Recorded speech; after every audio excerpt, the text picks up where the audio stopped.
ರಾಜ್ಯದಲ್ಲಿ ಮತ್ತೆ death politics ಶುರುವಾಗ್ತಾ ಇದೆ ಅಥವಾ ಜೋರಾಗ್ತಿದೆ. ಶುರುವಾಗ್ತಿಲ್ಲ, ಆಲ್ರೆಡಿ ಶುರುವಾಗಿದೆ. ಕಾಂಗ್ರೆಸ್ ಶಾಸಕರ ವಿರುದ್ಧ ಕಿರುಕುಳ ಆರೋಪವನ್ನ ಮಾಡಿ ಕೊಡಗಿನ ಬಿಜೆಪಿ ಕಾರ್ಯಕರ್ತ ವಿನಯ್ ಬೆಂಗಳೂರಿನಲ್ಲಿ ಆತ್ಮಹತ್ಯೆಗೆ ಶರಣಾಗಿದ್ದಾರೆ. ಇದು ರಾಜಕೀಯ ಸ್ವರೂಪ ಪಡಿತಾ ಇದೆ. ಯಾಕೆ ಅಂತ ಹೇಳ್ತಾ ಹೋಗ್ತೀವಿ. ಇಬ್ಬರು ಶಾಸಕರು ಮತ್ತು ಎಂಎಲ್ಎಯ ಆಪ್ತ ತೆನ್ನೀರ್ ಮಹೀನಾ ಹೆಸರನ್ನ ಸೇರಿಸಿ ವಿನಯ್ ಸಹೋದರ ಹೆಣ್ಣೂರು ಠಾಣೆಗೆ ಈಗ ದೂರು ಕೊಟ್ಟಿದ್ದಾರೆ. ಆದರೆ ಪೊಲೀಸರು ಪೊನ್ನಣ್ಣ ಮಂಥರ್ಗೌಡ ಹೆಸರನ್ನ ಕೈಬಿಟ್ಟು ಎಫ್ಐಆರ್ ದಾಖಲು ಮಾಡಿದ್ದಾರೆ ಅನ್ನೋದು ಆಕ್ರೋಶಕ್ಕೆ ಕಾರಣವಾಗ್ತಾ ಇದೆ. ಇದೀಗ ವಿನಯ್ ಮೃತದೇಹ ಕುಶಾಲನಗರದ ಶವಾಗಾರದಲ್ಲಿ ಸದ್ಯಕ್ಕಿದೆ. ಬೆಳಗ್ಗೆ 10 ಗಂಟೆಗೆ ಸಂಬಂಧಿಕರು ಡಿವೈಎಸ್ಪಿ ಕಚೇರಿ ಎದುರು ಶವವನ್ನ ಇಟ್ಟು ಪ್ರತಿಭಟನೆ ಮಾಡೋಕೆ ನಿರ್ಧಾರ ಮಾಡಿದ್ದಾರೆ. ಅಂದ್ರೆ ಅವ್ರಗಳ ವಿರುದ್ಧ ಎಫ್ಐಆರ್ ಹಾಕಿ ಅಂತ. ಶಾಸಕರಾದ ಪೊನ್ನಣ್ಣ ಮಂಥರ್ಗೌಡ ಅವರನ್ನ ಅರೆಸ್ಟ್ ಮಾಡೋವರೆಗೂ ಪ್ರತಿಭಟನೆ ಕೈ ಬಿಡಲ್ಲ ಅಂತ ಹೇಳ್ತಾ ಇದ್ದಾರೆ ಸಂಬಂಧಿಕರು ಮತ್ತು ಬಿಜೆಪಿ ಮುಖಂಡರು. ಈ ಎಚ್ಚರಿಕೆಗೆ ಬಗ್ತಾರ ಗೊತ್ತಿಲ್ಲ.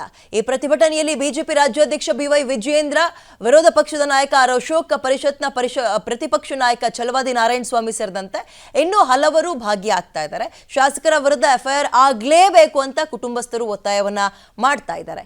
ಇನ್ನು ಕುಶಾಲನಗರದಲ್ಲಿ ಬಿಗುವಿನ ವಾತಾವರಣ ಕೂಡ ಇದೆ. ಭಾರಿ ಬಂದೋಬಸ್ತನ್ನ ಮಾಡಿದ್ದಾರೆ. 3 ವಿರುದ್ಧ ಎಫ್ಐಆರ್ ದಾಖಲಾಗುವವರೆಗೂ ಕೂಡ ವಿನಯ್ ಅವರ ಅಂತ್ಯ ಸಂಸ್ಕಾರ ಮಾಡಲ್ಲ ಅಂತ ಕುಟುಂಬಸ್ಥರು ಪಟ್ಟು ಹಿಡಿದು ಕೂತಿದ್ದಾರೆ. ಈಗ ಹರೀಶ್ ಪೂವಯ್ಯ 3 ವಿರುದ್ಧ ಎಫ್ಐಆರ್ ದಾಖಲಾಗಬೇಕು, 3 ವಿರುದ್ಧ ಎಫ್ಐಆರ್ ದಾಖಲಿಸೋವರೆಗೂ ಕೂಡ ಅಂತ್ಯ ಸಂಸ್ಕಾರವನ್ನ ಮಾಡಲ್ಲ ಅಂತ ಕುಟುಂಬಸ್ಥರು ಸದ್ಯ ಹೇಳ್ತಾ ಇದ್ದಾರೆ.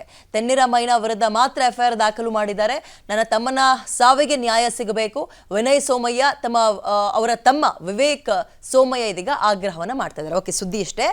ನನ್ನ ಅಣ್ಣ ರಾಜಕೀಯ ವಿಚಾರಕ್ಕೆ ಸಂಬಂಧಪಟ್ಟಂತೆ ಮನನೊಂದು ಆತ್ಮಹತ್ಯೆಗೆ ಶರಣಾಗಿದ್ದಾನೆ. ಒಂದು ಡೆತ್ ನೋಟ್ ಅನ್ನ ಬರೆದಿಟ್ಟಿದ್ದಾನೆ. ಅಂದ್ರೆ ವಾಟ್ಸಪ್ನಲ್ಲಿ ಓಡಾಡ್ತಾ ಇದೆ ಅದು. ಇಷ್ಟೆಲ್ಲ ಆದ್ರೂ ಕೂಡ ಯಾರ ವಿರುದ್ಧ ಆರೋಪ ಮಾಡಿದರೆ ಅವರನ್ನ ಎಫ್ಐಆರ್ ಮಾಡಿಲ್ಲ, ಅವ್ರ ಹೆಸರನ್ನೇ ಎಫ್ಐಆರ್ ಅಲ್ಲಿ ಹಾಕಿಲ್ಲ. ಹಾಗಾಗಿ ನೀವು ಇದನ್ನ ಸರಿಯಾಗಿ ಸೀರಿಯಸ್ ಆಕ್ಷನ್ ತಗೊಳ್ಳೋ ತನಕ, ಎಫ್ಐಆರ್ ಅಲ್ಲಿ ಅವರ ಹೆಸರನ್ನ ಸೇರಿಸೋ ತನಕ, ಅವ್ರನ್ನ ಅರೆಸ್ಟ್ ಮಾಡಿಸೋ ತನಕ ನನ್ನ ಅಣ್ಣನ ಒಂದು ಅಂತ್ಯ ಸಂಸ್ಕಾರವನ್ನ ಮಾಡಲ್ಲ ಅಂತ ತಮ್ಮ ಹೇಳ್ತಿದ್ದಾರೆ. ಕುಟುಂಬಸ್ಥರು ಕೂಡ ಅದಕ್ಕೆ ದನಿಗೂಡಿಸಿದ್ದಾರೆ. ಒಂದು ಪ್ರಶ್ನೆ, ಈ ರೀತಿಯಾಗಿ ಡೆತ್ ನೋಟ್ ಅಂದ್ರೆ ರಾಜಕೀಯ ವಿಚಾರಕ್ಕೆ ಕಾರ್ಯಕರ್ತರು ಆತ್ಮಹತ್ಯೆ ಮಾಡ್ಕೊಳ್ತಾ ಇರುವಂತದ್ದು ಇದು ಮೊದಲಲ್ಲ, ಕೊನೆನೂ ಆಗಲ್ಲ ಅನ್ನುವಂಥದ್ದು ಸದ್ಯಕ್ಕೆ ಗೊತ್ತಾಗ್ತಾ ಇದೆ. ಇತ್ತೀಚೆಗೆ ನೋಡ್ತಾ ಇದ್ವಿ, ಹಲವು ಕಾಂಟ್ರಾಕ್ಟ್ ವಿಚಾರಕ್ಕೆ ನಾಯಕರುಗಳ ಹೆಸರನ್ನೆಲ್ಲ ಬರಿತಾ ಇದ್ರು. ಬಟ್ ಇಲ್ಲಿ ನಾವು ಗಮನಿಸಬೇಕಾಗಿರೋಂಥದ್ದು, ಜೀವ ಹೋಯ್ತು, ಜೀವವನ್ನ ತಂದು ಕೊಡಕ್ಕಾಗಲ್ಲ. ಬಟ್ ಇವರು ಇದನ್ನ ಫೇಸ್ ಮಾಡ್ಬೋದಿತ್ತು, ಯಾಕೆ ಮಾಡಲಿಲ್ಲ? ಆಮೇಲೆ ಯಾಕೆ ಮಾಡಲಿಲ್ಲ ಅಂದ್ರೆ ಬಹುಶಃ ಆ ಮಟ್ಟಿಗಿನ ಪ್ರೆಷರ್ ಅವ್ರಿಗೆ ಬಿದ್ದಿರುತ್ತೆ. ಒಂದು ಜೀವ ಕಳ್ಕೊಳ್ಳೋದಂದ್ರೆ ಸುಲಭದ ಮಾತಲ್ಲ, ಪ್ರೆಷರ್ ಹಂಗೆ ಬಿದ್ದಿರುತ್ತೆ. ಬಟ್ ಆ ಪ್ರೆಷರ್ನ ತಡ್ಕೊಳಕ್ ಆಗ್ಲಿಲ್ಲ ಅಂದ್ರೆ, ನನ್ನ ಪ್ರಶ್ನೆ ಕೇಳ್ತಾ ಇರೋದು ಅಂದ್ರೆ, ನಿಮ್ಮ ಲೀಡರ್ಸ್ಗಳ ಗಮನಕ್ಕೆ ತರಲಿಲ್ವಾ? ಬಿಜೆಪಿ ಅವ್ರ ಗಮನಕ್ಕೆ ತರಲಿಲ್ವಾ? ತರಕ್ ಆಗ್ಲಿಲ್ಲ ಅಥವಾ ಪರಿಸ್ಥಿತಿ ಸಿಗ್ಲಿಲ್ಲ ನಿಮ್ಗೆ ಅಂದ್ರೆ ನೀವು ಯಾಕೆ ಆ ಪಕ್ಷಕ್ಕೆ ಕಾರ್ಯಕರ್ತರು ಅಂತ ಹೋಗಿ ಸೇರ್ಕೊಂಡ್ರಿ? ಇವರು ಆ ವಾಟ್ಸಪ್ ಗ್ರೂಪ್ನ ಅಡ್ಮಿನ್ ಬೇರೆ ಅಂತೆ. ಏನಂದ್ರೆ ಒಂದು ಪೋಸ್ಟರ್ನ ವ್ಯಂಗ್ಯವಾಗಿ ಹಾಕಿದ್ದಾರೆ, ಟಾಯ್ಲೆಟ್ ಹತ್ರ ಪೊನ್ನಣ್ಣ ಅವರ ಫೋಟೋ ಹಾಕಿದ್ದಾರೆ, ಎಡಿಟ್ ಮಾಡಿದ್ದಾರೆ ಅಂತ. ಹಾಗಾದ್ರೆ ಪೇ CM ಅಂತೆಲ್ಲ ಮಾಡಿದ್ರಲ್ಲ ಅವಾಗೆಲ್ಲ ಪೋಸ್ಟರ್ ಅವರು, ಹಂಗೆ ರಾಜಕೀಯ ನಾಯಕರು ಹೋಗ್ಬಿಡ್ಬೇಕಿತ್ತು ಅಂತ ಹೇಳಿದ್ರೆ, ನಾನು ಹೇಳಿದ್ದು ಈ ರೀತಿಯಾಗಿ ಮನನೊಂದು ಇಷ್ಟಕ್ಕೆ ಏನೋ ಒಂದು ಕಂಪ್ಲೇಂಟ್ ಕೊಡ್ತಾರೆ ಅಥವಾ ರಾಜಕೀಯ ದ್ವೇಷವನ್ನ ಜಿದ್ದನ್ನ ಸಾಧಿಸ್ತಾರೆ ಅಂದ್ರೆ, ಆಗ ಪೋಸ್ಟರ್ ಅವರೆಲ್ಲ ಆದಾಗ ರಾಜಕೀಯ ನಾಯಕರುಗಳು ಎಷ್ಟು ಜನ ಮಾಡ್ಕೋಬೇಕಿತ್ತು? ಹಂಗಾದ್ರೆ ಯಾರಾದ್ರೂ ಮಾಡ್ಕೊಂಡ್ರ? ರಾಜಕೀಯ ನಾಯಕರು ತಿಂದು ತೆಗಿ ಆರಾಮಾಗಿದ್ದಾರೆ. ಬಟ್ ನೀವುಗಳು ಯಾಕೆ ಹೀಗೆ ಮಾಡ್ಕೊಳ್ತಾ ಇದ್ದೀರಿ? ನಿಮ್ಮ ಕುಟುಂಬಸ್ಥರಿಗೆ ಉತ್ತರ ಕೊಡೋದು ಯಾರು? ಮಗದೊಂದ್ ಕಡೆ ಜೀವ ಹೋಗಿದೆ, ಶವ ಸಂಸ್ಕಾರ ಅಥವಾ ಅಂತ್ಯ ಸಂಸ್ಕಾರ ಮಾಡಬೇಕು ಅಂದ್ರೆ ಇದಕ್ಕೆ ನ್ಯಾಯ ಸಿಗಬೇಕು, ಎಫ್ಐಆರ್ ಅಲ್ಲಿ ಹಾಕಿ ಅಂತಿದ್ದಾರೆ. ಯಾಕೆ ಹಾಕಿಲ್ವೋ ನನಗೂ ಗೊತ್ತಾಗ್ತಿಲ್ಲ. ನಾನು ಅದನ್ನೇ ನೋಡ್ತಾ ಇದ್ದೆ, ಸೀನಿಯರ್ಸ್ ಎಲ್ಲ ಏನು ಡಿಸ್ಕಷನ್ ಮಾಡ್ತಾರೆ ಇದ್ರ ಬಗ್ಗೆ ಅಂತ. ಅದಕ್ಕೀಗ ಅಡಿಷನಲ್ ಎಫ್ಐಆರ್ ಕೂಡ ಹಾಕ್ಬೋದು, ಅವಾಗಾದ್ರೂ ಸೇರಿಸ್ತಾರ ಹೆಸರು, ಅದು ಗೊತ್ತಿಲ್ಲ. ರಕ್ಷಣೆಗೆ ನಿಂತ್ರ, ರಾಜಕೀಯ ನಾಯಕರ ರಕ್ಷಣೆಗೆ ಪೊಲೀಸರು ನಿಂತ್ರ ಪ್ರಶ್ನೆ ಸಹಜವಾಗಿ ಕಾಡುತ್ತೆ. ಆಮೇಲೆ ಇನ್ನೊಂದು, ಈ ರೀತಿಯಾಗಿ ಪಕ್ಷಗಳು ಅಂತ ಬಂದಾಗ ಒಂದು ಕಾರ್ಯಕರ್ತರಿಗೆ ಏನಾದರೂ ಸಮಸ್ಯೆ ಆಗುತ್ತೆ ಅಂದಾಗ ಲೀಗಲ್ ಸೆಲ್ ಅಂತಿರುತ್ತೆ ಎಲ್ಲ ಪಕ್ಷದಲ್ಲೂ. ಆದ್ರೆ ಗಮನಕ್ಕೆ ತರಕ್ಕೆ ಯಾಕೆ ಹೋಗ್ಲಿಲ್ಲ ಇವರು ವಿನಯ್ ಅವರು? ಗೊತ್ತಿಲ್ಲ. ಆಮೇಲೆ ಇವ್ರದ್ದೇ ಆಗ್ಬಿಟ್ಟಿದೆಯಲ್ಲ ಆ ಪ್ರತಿಭಟನೆ, ಈ ಹೋರಾಟ, ಬಣ ಬಡಿದಾಟ, ಇದರ ನಡುವೆ ಕಾರ್ಯಕರ್ತರ ಕಡೆ ಗಮನ ಕೊಟ್ಟಿಲ್ಲ. ಬಿಜೆಪಿ ಕಾರ್ಯಕರ್ತರು ಈಗ ಸಿಡಿದಳಿ, ಯಾರ ವಿರುದ್ಧ? ಕಾಂಗ್ರೆಸ್ ವಿರುದ್ಧ ಅಲ್ಲ, ಎಫ್ಐಆರ್ ಹಾಕಿ ಅಂತಲ್ಲ, ನಿಮ್ಮ ನಾಯಕರುಗಳ ವಿರುದ್ಧ. ನಿಮ್ಮ ನಾಯಕರು ನಿಮ್ಮ ರಕ್ಷಣೆಗೆ ನಿಂತಿದ್ರೆ ಇವತ್ತು ಈ ರೀತಿಯಾಗಿ ಒಂದು ಜೀವ ಹೋಗ್ತಾ ಇರಲಿಲ್ಲ. ಏನ್ ಹೇಳ್ತೀರಿ ಅಖಿಲೇಶ್? ಎಸ್, ಅಂದ್ರೆ ಒಟ್ಟಲ್ಲಿ ಈಗ ಬಿಜೆಪಿ ಕಾರ್ಯಕರ್ತನೇ ಆಗಿರ್ಲಿ, ಕಾಂಗ್ರೆಸ್ ಕಾರ್ಯಕರ್ತನೇ ಅಂದ್ರೆ ಕಿರುಕುಳ ಆಗಿದೆ ಅನ್ನುವಂಥ ಗಂಭೀರ ಆರೋಪ ಮಾಡಿ ಈಗ ಮನನೊಂದು ಆತ್ಮಹತ್ಯೆಗೆ ಶರಣಾಗಿದ್ದಾರೆ.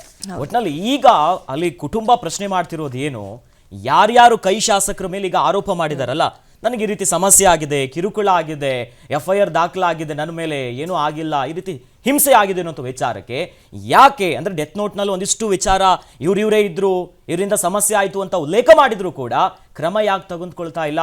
ಪ್ರಭಾವಿ ನಾಯಕರುಗಳನ್ನ FIR ಗೆ ಸೇರ್ಸಿಲ್ಲ ಅನ್ನೋದೊಂದಿರ್ಲಿ, FIR ಅಲ್ಲಿ ಯಾರ್ದೆಲ್ಲ ಹೆಸರು ಹಾಕಿದ್ದಾರೆ, ಕನಿಷ್ಠ ಪಕ್ಷ ಅವ್ರನ್ನ ಕರೆದು ವಿಚಾರಣೆ ಕೂಡ ಮಾಡಿಲ್ಲ, ಒಂದ್ ಜೀವನೇ ಹೋಗಿದೆ ಇಲ್ಲಿ.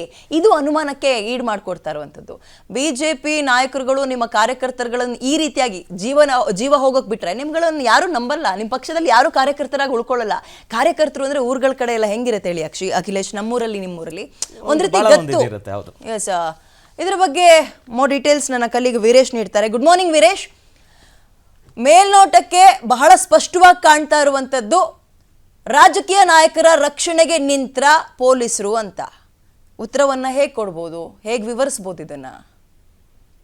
ವಿಜಯ, ಏನು ಕಾಂಗ್ರೆಸ್ ನಾಯಕರ ಕಿರುಕುಳಕ್ಕೆ ಬೇಸತ್ತು ಆತ್ಮಹತ್ಯೆ ಮಾಡ್ಕೊಂಡಿರ್ತಕ್ಕಂಥ ವಿನಯ್ ಅವರ ಪ್ರಕರಣ ಇದೀಗ ಸಾಕಷ್ಟು ಚರ್ಚೆಗೆ ಕಾರಣವಾಗ್ತಾ ಇರುವಂತದ್ದು ಮತ್ತು ಸಾಕಷ್ಟು ಪ್ರಶ್ನೆಗೂ ಸಹ ಕಾರಣವಾಗ್ತಾ ಇರುವಂತದ್ದು.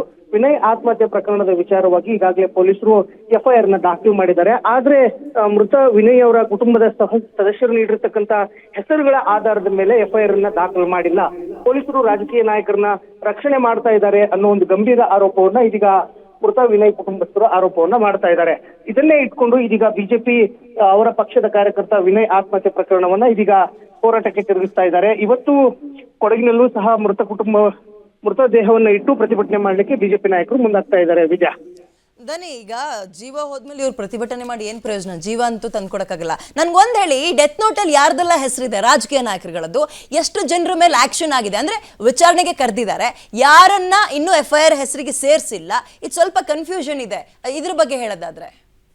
ವಿಜಯ, ಈಗಾಗ್ಲೇನೆ ಏನು ವಿನಯ್ ಅವರ ಸಹೋದರ ನೀಡಿರ್ತಕ್ಕಂಥ ದೂರಿನಲ್ಲಿ ಇಬ್ಬರು ಪ್ರಮುಖ ಶಾಸಕರ ಹೆಸರುಗಳನ್ನ ಮೆನ್ಷನ್ ಮಾಡಿರುವಂತದ್ದು. ವಿಶೇಷವಾಗಿ ಸಿಎಂ ಸಿದ್ದರಾಮಯ್ಯನವರ ಕಾನೂನು ಸಲಹೆಗಾರರಾಗಿರ್ತಕ್ಕಂಥ ಪೊನ್ನಣ್ಣ ಮತ್ತು ಹಾಗೂ ಮಂತ್ರಗೌಡ, ಇವರಿಬ್ಬರ ಹೆಸರುಗಳನ್ನ ಈಗಾಗಲೇ FIR ನಲ್ಲಿ ಕೊಟ್ಟಿದ್ದಾರೆ. ಆದ್ರೆ FIR ನ ದಾಖಲು ಮಾಡುವಂತ ಸಂದರ್ಭದಲ್ಲಿ ಪೊಲೀಸರು ಈ ಇಬ್ಬರು ಶಾಸಕರುಗಳ ಹೆಸರನ್ನ ಕೈ ಬಿಟ್ಟು FIR ನ ದಾಖಲು ಮಾಡಿರೋದು ಸಾಕಷ್ಟು ಆಕ್ರೋಶಕ್ಕೆ ಕಾರಣವಾಗ್ತಾ ಇರುವಂತದ್ದು. ಈ ಕುರಿತಂತೆ ಬಿಜೆಪಿ ನಾಯಕರು ನಿನ್ನೆನೂ ಸಹ ಸಾಕಷ್ಟು ಹೋರಾಟವನ್ನ ಮಾಡಿದ್ರು. ಆದ್ರೆ ಪೊಲೀಸರು ಮಾತ್ರ ಇಬ್ಬರು ಶಾಸಕರುಗಳ ಹೆಸರನ್ನ FIR ನಲ್ಲಿ ದಾಖಲು ಮಾಡ್ಲಿಕ್ಕೆ ಸಾಕಷ್ಟು ಹಿಂದೇಟನ್ನ ಹಾಕ್ತಾ ಇದ್ದಾರೆ.